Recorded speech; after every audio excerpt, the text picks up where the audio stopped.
Good afternoon and welcome to another edition of Money Matters. My name is Dan White.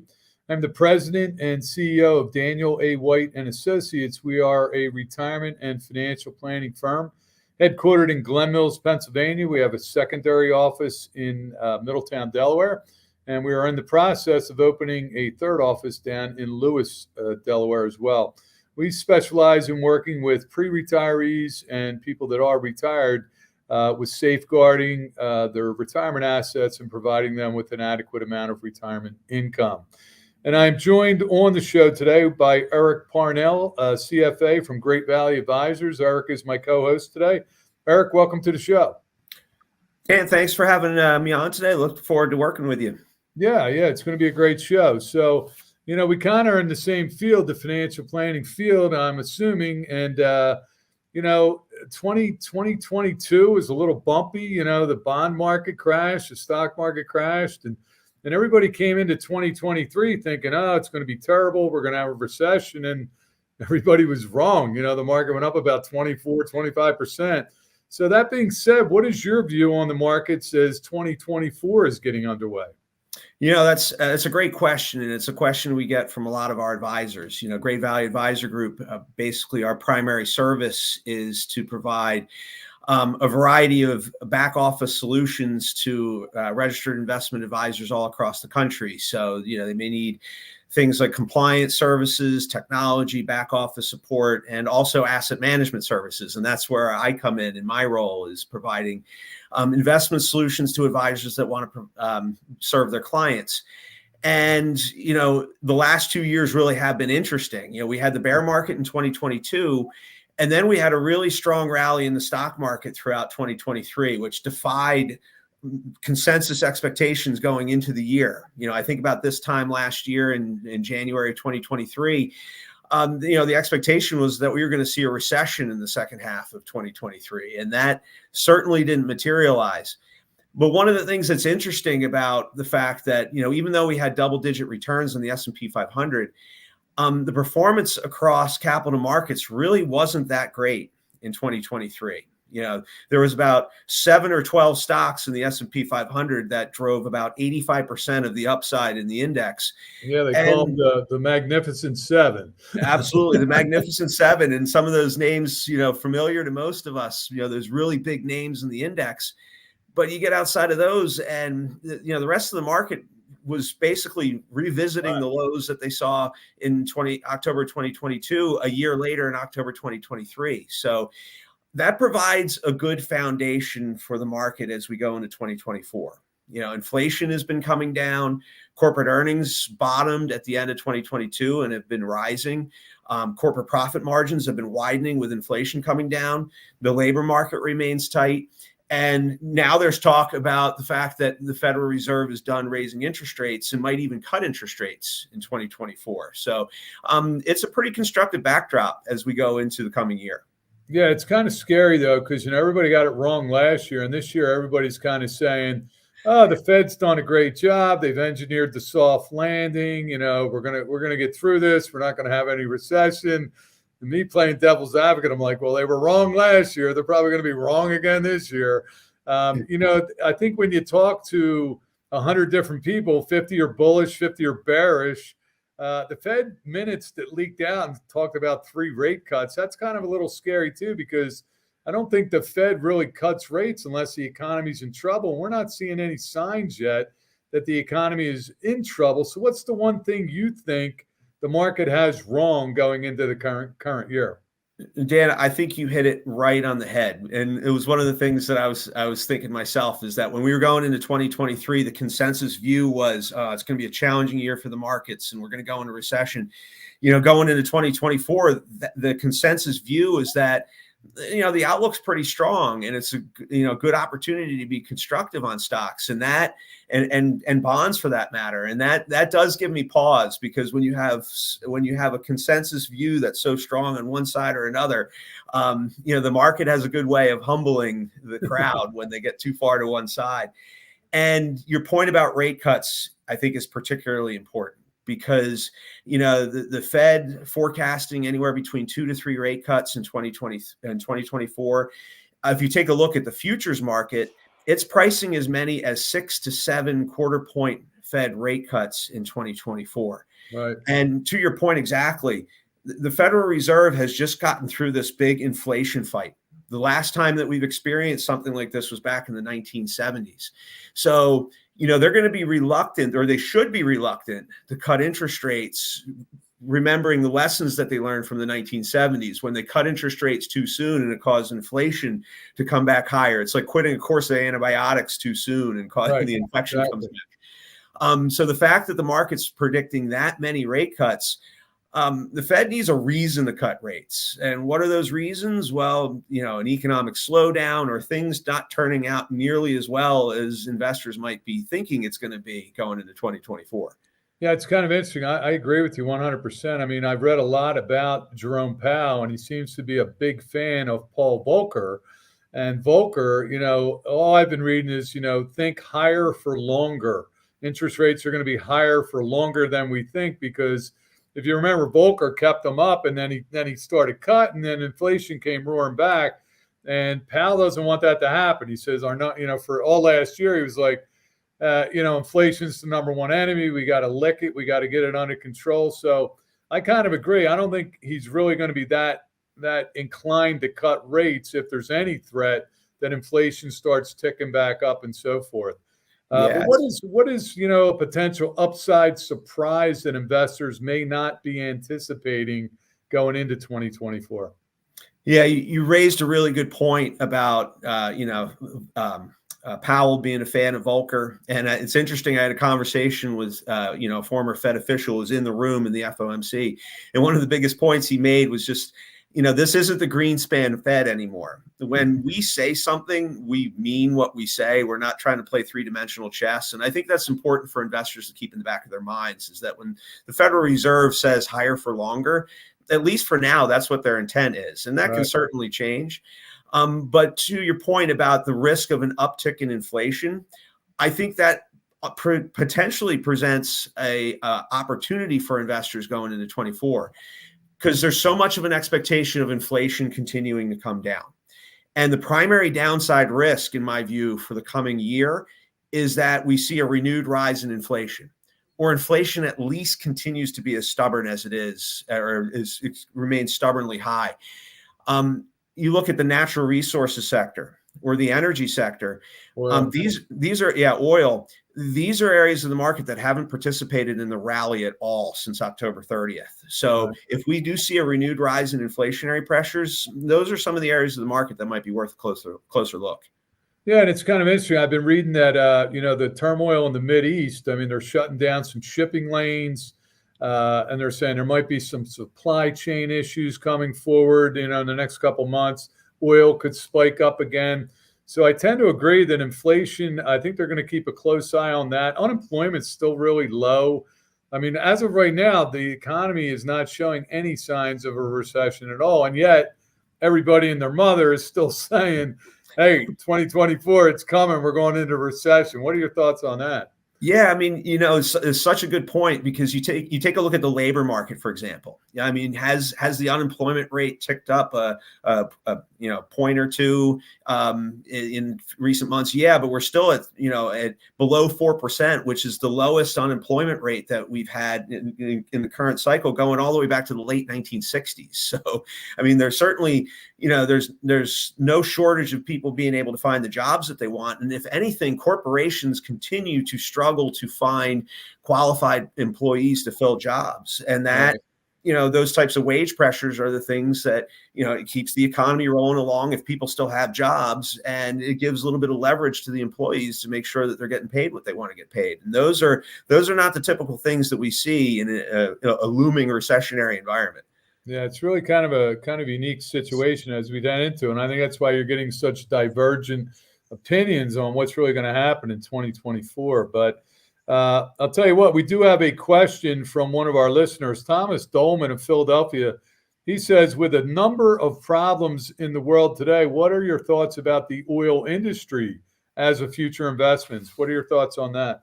Well, I think Thomas Dolman from Philadelphia, you're right in the same mindset here with Dan and me in terms of thinking about, where are the opportunities? Because when you take a look at the oil industry, it's had a really rough stretch going all the way back to the mid 2010s. The oil industry did really well during the inflationary period of 2021 and 2022. But outside of that, it's been a really tough stretch for oil investments going back for 7 or 8 years now. As a result, you see valuations in the energy sector that are about as discounted as we've seen in quite a while. And they are, on a relative basis to the rest of the market, oil industry stocks are relatively cheap. And when you think about all of the capacity that's been taken offline in the oil industry in terms of oil production, not to mention some of the instability that exists in the Middle East, and some of the potential supply chain disruptions that could take place, the outlook for the oil industry going out over the next 3 to 5 years is fairly constructive. I mean, it may require some patience because it's a little bit more volatile than other sectors in the market. But you have some really high quality companies in that segment of the market as well that could, present a good risk reward balance for a portfolio. Well, thanks for that. And if you have a question for Money Matters, here's how you can send in your questions to us. You can have your questions answered on Money Matters. Please go to our website, money-matterstv.com. On our homepage, click on the banner on the right that says, Send us your questions. While you're on our website, you can find information about our host and guests, as well as show notes and links about this show and past shows. Money Matters is also available as a podcast on iTunes and Stitcher, so you can listen to Money Matters while you're on the go. That website address, again, is money, MONEY, -matters, MATTERS, TV.com. All right, we are fortunate today. We have a guest. We have Ken Milner, special counsel at Warren, McGraw, and Knowles joining us today. We're going to talk about several things, but Ken, welcome to the show. Thank you so much for having me. So, we sent in some questions for us, and I'm not sure exactly what you're going to talk about. So I'm kind of interested to hear this stuff myself. But, you mentioned something called the Corporate Transparency Act. Tell us what that is exactly. The Corporate Transparency Act is a bipartisan act. Actually, it was passed in 2021, one of the first bipartisan bills to have been passed in quite some time by Congress. It's a federal act, and the purpose of the act was, and still is, to stem the tide of money laundering and financing of terrorist organizations by using small business entities, little mom and pop corporations and limited liability companies. And the Corporate Transparency Act is overseen by the Department of the Treasury, the U.S. Treasury, in particular what they call the FinCEN division. FinCEN means Financial Criminal Enforcement Network. So you can see this is serious stuff. This isn't just some small little thing. This is really important stuff.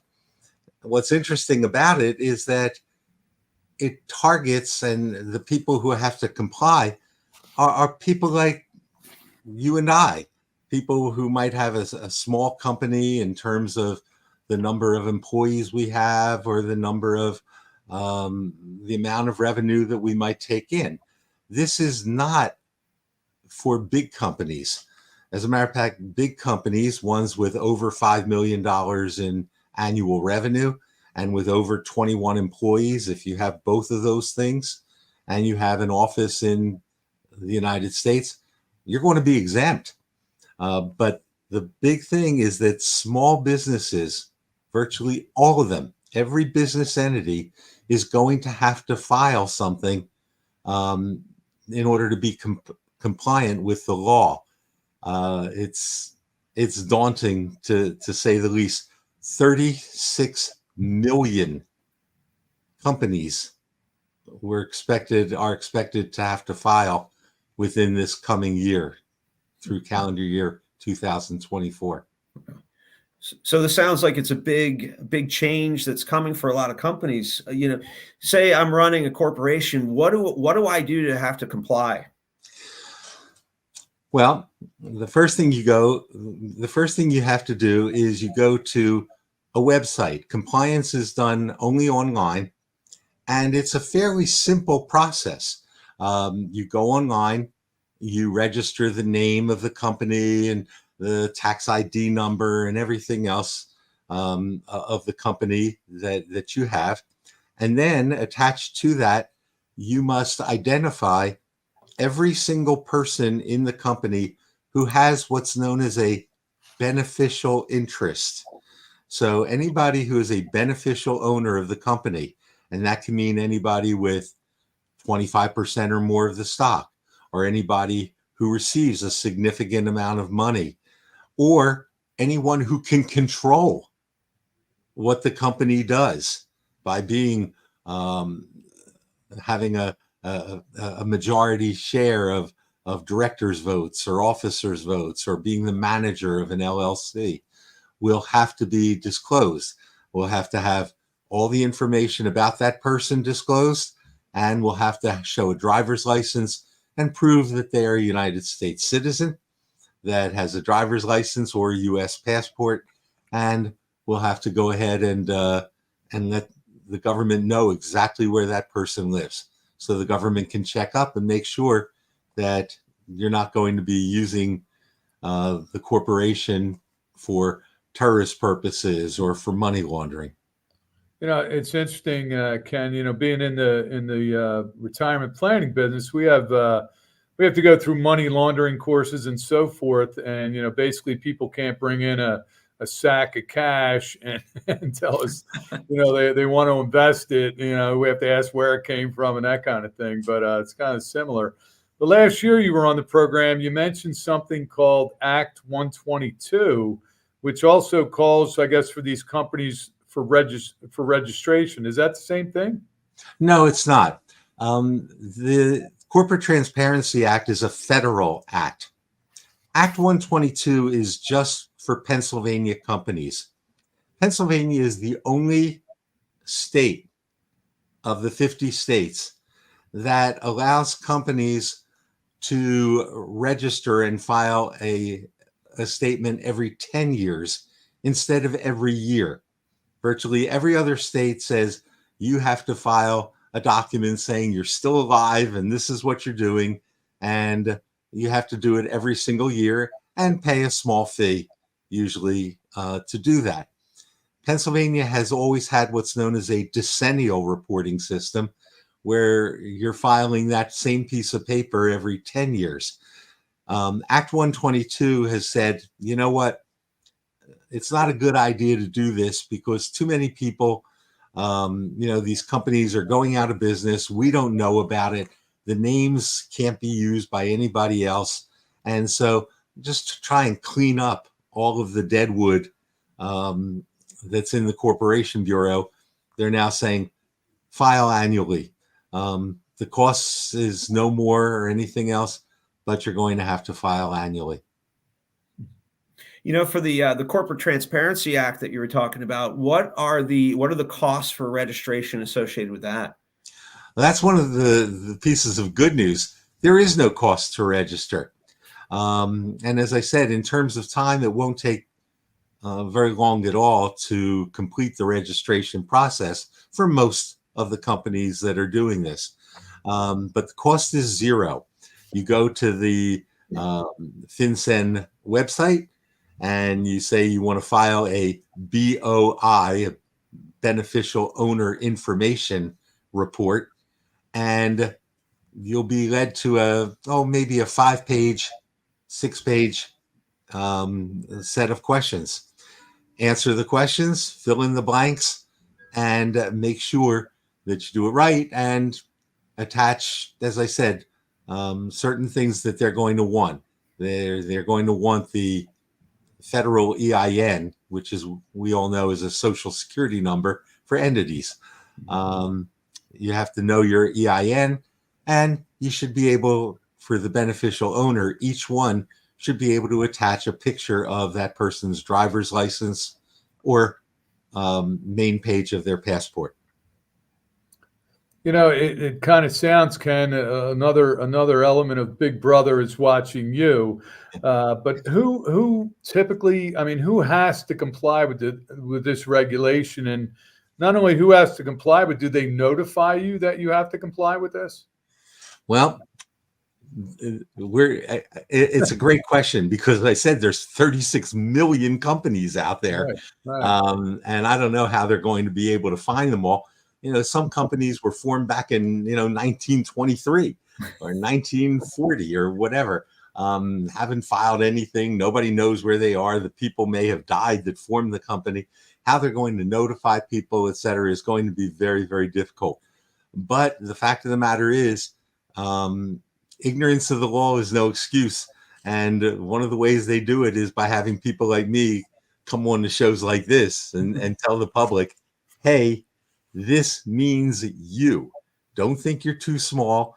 Don't think you don't matter. Don't think because the company hasn't done anything in the last couple of years that you're not going to have to file.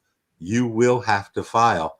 We'll make it as easy for you as we can, but you will have to file. And the penalties for not filing are stiff. It's kind of like tax returns. Even if you have a zero tax return, you still better file the return because there's a penalty for not filing the return. The same thing is true here. Nothing has to be paid, but if you don't file the return, it is a $500 per day fine for not filing on time with a maximum fine of $10,000. If you knowingly fail to file, you deliberately don't file because you don't want to list the owners, the beneficial owners of your business. And if you don't file, knowingly, you can spend up to 2 years in jail. So, this sounds like, a really important thing that corporations need to keep their eyes on. And I know, for a lot of people running a corporation, particularly if it's a smaller business, a lot of times they want to do things right. They don't want to do things wrong. But sometimes they make mistakes and aren't even aware of it. So it sounds like having an attorney involved would be a good idea for a lot of corporations. Should people contact an attorney? And if they do, who should they be contacting? What questions should they be asking? That's a great question. To me, you should have not started your business entity without contacting an attorney and an accountant, someone to make sure that you're filing the right type of business entity, that the forms are filed properly, etc. But once it's done, once you've already formed the company, this is one of the few times where you don't need an attorney to do the filing for the Corporate Transparency Act compliance. You don't need, my clients are not going to use me. I don't think they should use me to do this. My job as the attorney is to notify them that they better do it. I spent the better part of a week or so making a list of all of my active clients that have business entities, making sure that I had their email and home street addresses. And I'm going to be sending out notices within the next, several weeks to every single one of them and saying, you've got to do this, and telling them where they have to go. I'll give them the link to the website, tell them the information they're going to have to go and provide, and then do it. I'll also provide to them the name of some filing services that I think are reputable and who will help them through some of these things. If you're kind of like me and you're a little bit nervous about trying to file things online, or you're worried that you're going to make a mistake, there are filing services that have set up Corporate Transparency Act systems to help people through it. So Ken, if you said this already, I apologize. But again, you got businesses anywhere from, the guy who runs his own service station to, my firm, we have about 13, 14 employees. Who is required to file? What size of business And if you haven't filed because you just didn't know about this, how long do you have to comply? And do the penalties apply to you? Can you plead ignorance? I didn't know. Well, as I said, the first question that you had was who has to do it? And as I said, if you formed a business entity and you haven't dissolved that business entity, if that entity was formed, then you have to comply. And it doesn't matter whether you're one person or 18 people. Unless you are big enough, unless you have over $5 million in proven revenue, meaning you can show a tax return with $5 million in revenue for the past year, and you have over 20 employees, and you have a street address, then you're exempt. If you are a charitable organization, a 501c organization that's tax exempt, you are exempt from the CTA filing. But your company and the sole proprietor who has a lemonade stand all have to go ahead and file. If you use the Corporation Bureau of whatever state you're in to file something and to form a company, you've got to file. Now, how much time was your second question? If your company was formed up to December 31, 2023, you will have the full year this year, so December 31, 2024, to make this filing. If you form the company this year, 2024, you have 90 days from the date you're notified that your company is on the active Corporation Bureau list. You have 90 days to file the FinCEN registration. From 2025 on, from January 1, 2025, if you form a business entity, you have 30 days to file with FinCEN. The other thing you should know is that if there's a change, for example, you have 3 members and one of them buys out the other, and now you only have 2 members, you have to file that change within 30 days. Ken, one of the things you mentioned earlier is there's corporations that are going all the way back to like the 1920s or the 1940s. Yep. Let's just say you had a corporation and, you basically shut it down and it's still on the books, but it's a corporation that ended a few years ago and you're generating 0 revenues. Do you still need to file? That's a great question. There is an exemption for what they call inactive companies. If the company was formed before 2020, has had no business and when I say no business, it means not $1,000 has transferred or changed hands or been taken in as revenue during that period of time, and there have been no changes in ownership of that company, then that company will fill the exemption. Well, Ken, it sounds like we've all got some work to do. We better get online and do these registrations. We want to thank you for being on the show today. Our next guest is going to be Kyle and Keith O'Brien, co-owners of New Wave Art. They're going to be the guests on our next program. But this wraps it up for today. So I want to thank everybody for watching again on another episode of Money Matters. And I hope everybody has a great day.